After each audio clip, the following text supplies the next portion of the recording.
Hello everyone, in this video I'm showing you how to delete custom emojis in Discord channel. So for you to do that, you need to delete your custom emojis. You just have to click on this drop button right in front of profile name. Click on drop button, then click on server settings.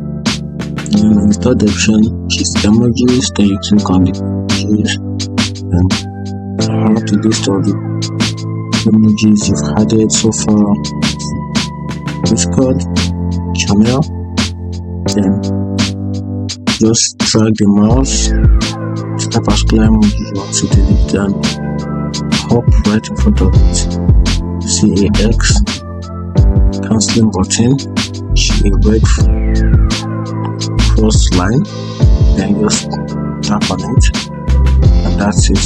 That is how to delete emojis in Discord. If you find the video helpful, like and follow for more.